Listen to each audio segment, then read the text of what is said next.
Good morning, Cedar Park High School. It's Wednesday, November 18th, and it's an 8A. I'm Ellen Neal. And I'm Abby Martinez.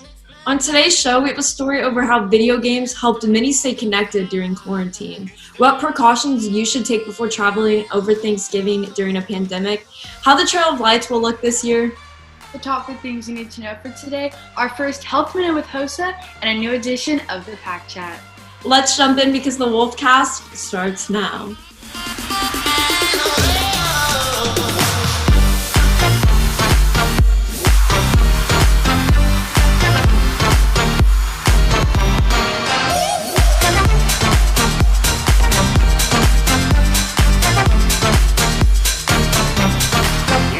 COVID-19 has left many feeling alone and isolated while social distancing, but online video games have helped many connect with the outside world once more during this pandemic.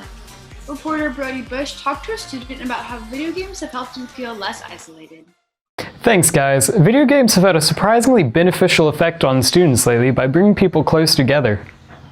The COVID-19 pandemic has locked many inside their house for months on end with little to no in-person interaction. This has had a negative effect on lots of people, causing them to feel isolated. However, there are some remedies to this isolation, like video games, that are helping people feel less isolated during the pandemic, like senior Scott Rasmussen. So, COVID hasn't really changed my life much. I still do the same hobbies and work at my job like always. Only thing really is that I can't go out and meet my friends or something like that. So if I can play with them online and stuff like that, it helps me feel like I'm not just sitting alone in my house for the entirety of the pandemic. Video games are a great way to get in contact with people when you can't leave the house, and if you've never gotten into video games, don't worry, because they're very easily accessible. There's some super simple games that if you have a few minutes to spare in your day, you could try out. For example, Among Us, that's pretty popular right now. So if you're not into video games, it's pretty simple to get into. If you're still hesitant or unable to get into video games, there are still other great forms of entertainment and communication that the sector offers. For example, streaming services like Twitch. Twitch is kind of cool because you can kind of talk with the streamer depending on how big they are. So instead of just YouTube or television where it's almost scripted, you can kind of feel that connection between the streamer. It's easy to feel isolated during this pandemic, so try to find new hobbies and stay in touch with your friends online.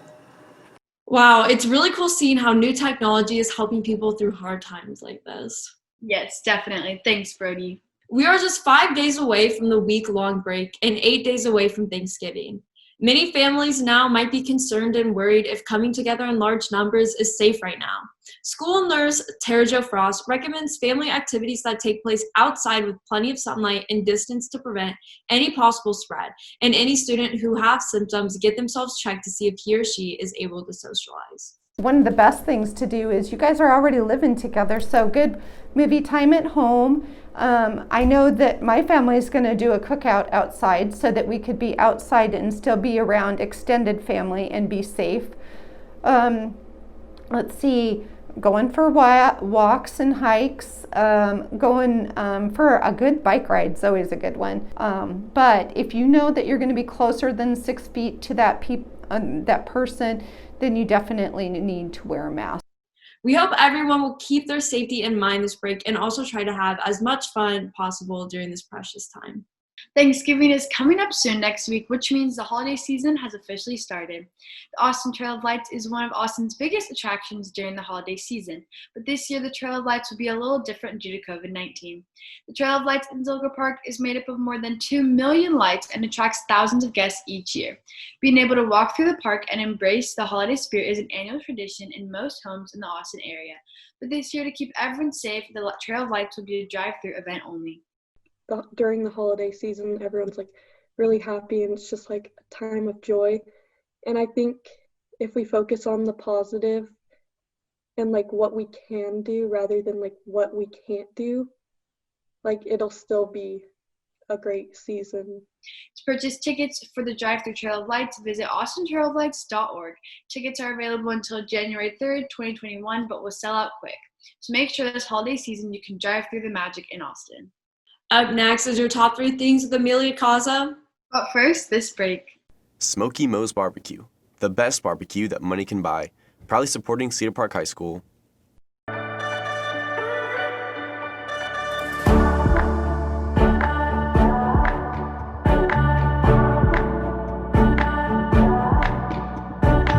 I'm Amelia Caza with your top 3 things you need to know this morning.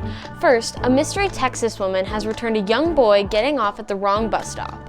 Colton Franklin was supposed to meet his older brother Gavin at the bus stop. The pair would walk home together around 4:30 p.m., but Colton never showed up. When a woman found him, he directed her back to his neighborhood, and the two mothers shared an emotional hug, relieved that he came back. Next, Twitter rolled out its story feature called Fleets on Tuesday, a new, less permanent way to post on a social media platform. Users do have mixed feelings on the change, being that so many other social media apps have this feature as well. Finally, a new vaccine has shown to be 94% effective. They are saying it will start to be distributed around December.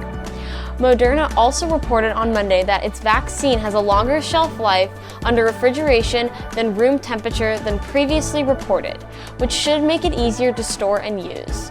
With CPHS News, I'm Amelia Caza. Now we are excited for our first HOSA Health Minute, sponsored by the CPHS HOSA Club. On Halloween, I thought I threw up because of the 10 chocolate bars I ate, but days later, I was hospitalized like 500,000 other Americans with the flu.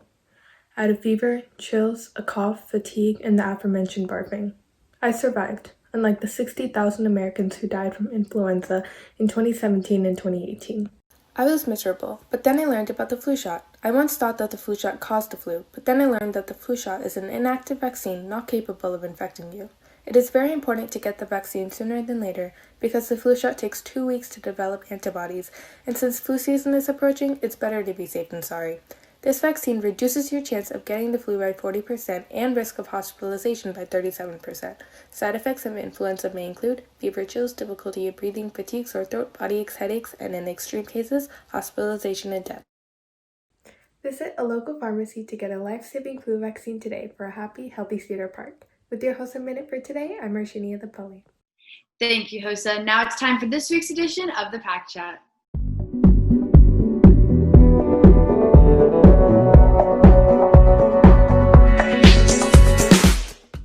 Welcome back to the Pack Chat, our student voice opinion segment. I'm joined today by my co-hosts Sam Mack and Victor Martinez, as well as our guest co-host Claire Mallet, as we discuss this week's most trending topics. With that being said, let's get started.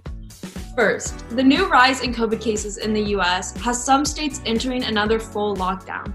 With the national COVID cases at 11 million and the deaths just close to 250,000, we are seeing California announce that they are entering back into the phase of restrictions on the state's citizens. Do you guys think that we will see other states follow this lead? And how would you guys personally feel about another lockdown? I think that if we had another lockdown, it'd kind of be, because all we're doing is just weakening our immune system. Like, that's why I believe, like, there's other countries that have proved that if you kind of just ride out the storm, they're going to be completely fine. And I think that this was expected, like they opened up schools and all this. Like, I don't know what they're thinking, that with schools open, that COVID was just going to go away and like no cases were going to happen. So that's definitely a really good point. I think we can see, a ton of cases coming from schools. And yeah, I definitely do think it's interesting. We obviously see that, a vast majority of celebrities do live in the great state of California. And I don't know if y'all have seen them out partying and whatnot, but they have. And so I definitely think that that is contributing to the rise of cases there. California and Texas, though, they are very close in cases. They're both at 1 million. So, do you guys think that we could see Greg Abbott follow that lead, or do you think that's something that he wouldn't do? I think it's a possibility. I think that it's much more likely that California would go under lockdown, but I would not be surprised if Abbott said we're going to go under lockdown. I think that hitting 1 million cases is kind of a big deal.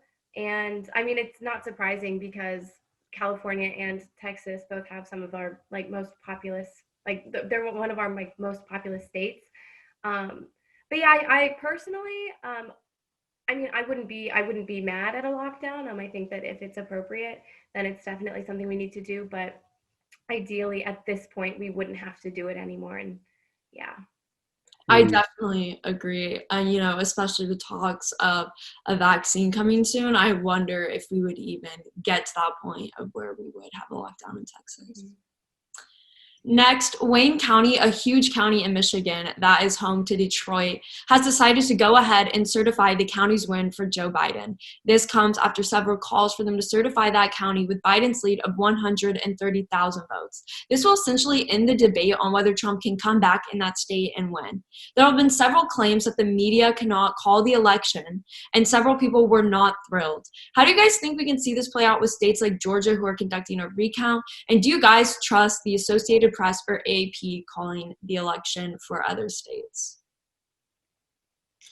Yeah, I mean, like whenever like certain like states and certain counties and everything are like close enough and they have enough reported votes where like you can clearly tell that there's no way that another candidate is going to switch, that's when like media sources call that state, and that's like the reason that they were able to call the election. And everybody says that like I've like heard a lot of people talking about how well the media doesn't officially call the election, and that's true because the electors have to go vote in December. But every year, the like previous president or whoever, whichever candidate lost, always like gives like a concession speech, and they concede in November whenever the press calls the election because that's what it's going to be. Like even though the electors haven't officially voted, like the press can like determine based on how far of a margin there is in certain states and how many votes have been reported what the outcome is going to be in those states. So like that's what that means there. Yeah. So when people make that argument. Yeah, definitely. I agree with you. I think it's very interesting that the Associated Press has called the presidential elect every year. I mean, every election. I find it a bit interesting that this year suddenly the media can't call the election. I mean, you're right, the people do, but all they're doing is, you know, passing on who the people voted for. And then finally, two companies, Pfizer and Moderna, have announced that they have seen good results with their COVID-19 vaccine. Pfizer is looking to have at least 40 million vaccines distributed by the end of this year, with the first states being Rhode Island, Texas, New Mexico, and Tennessee.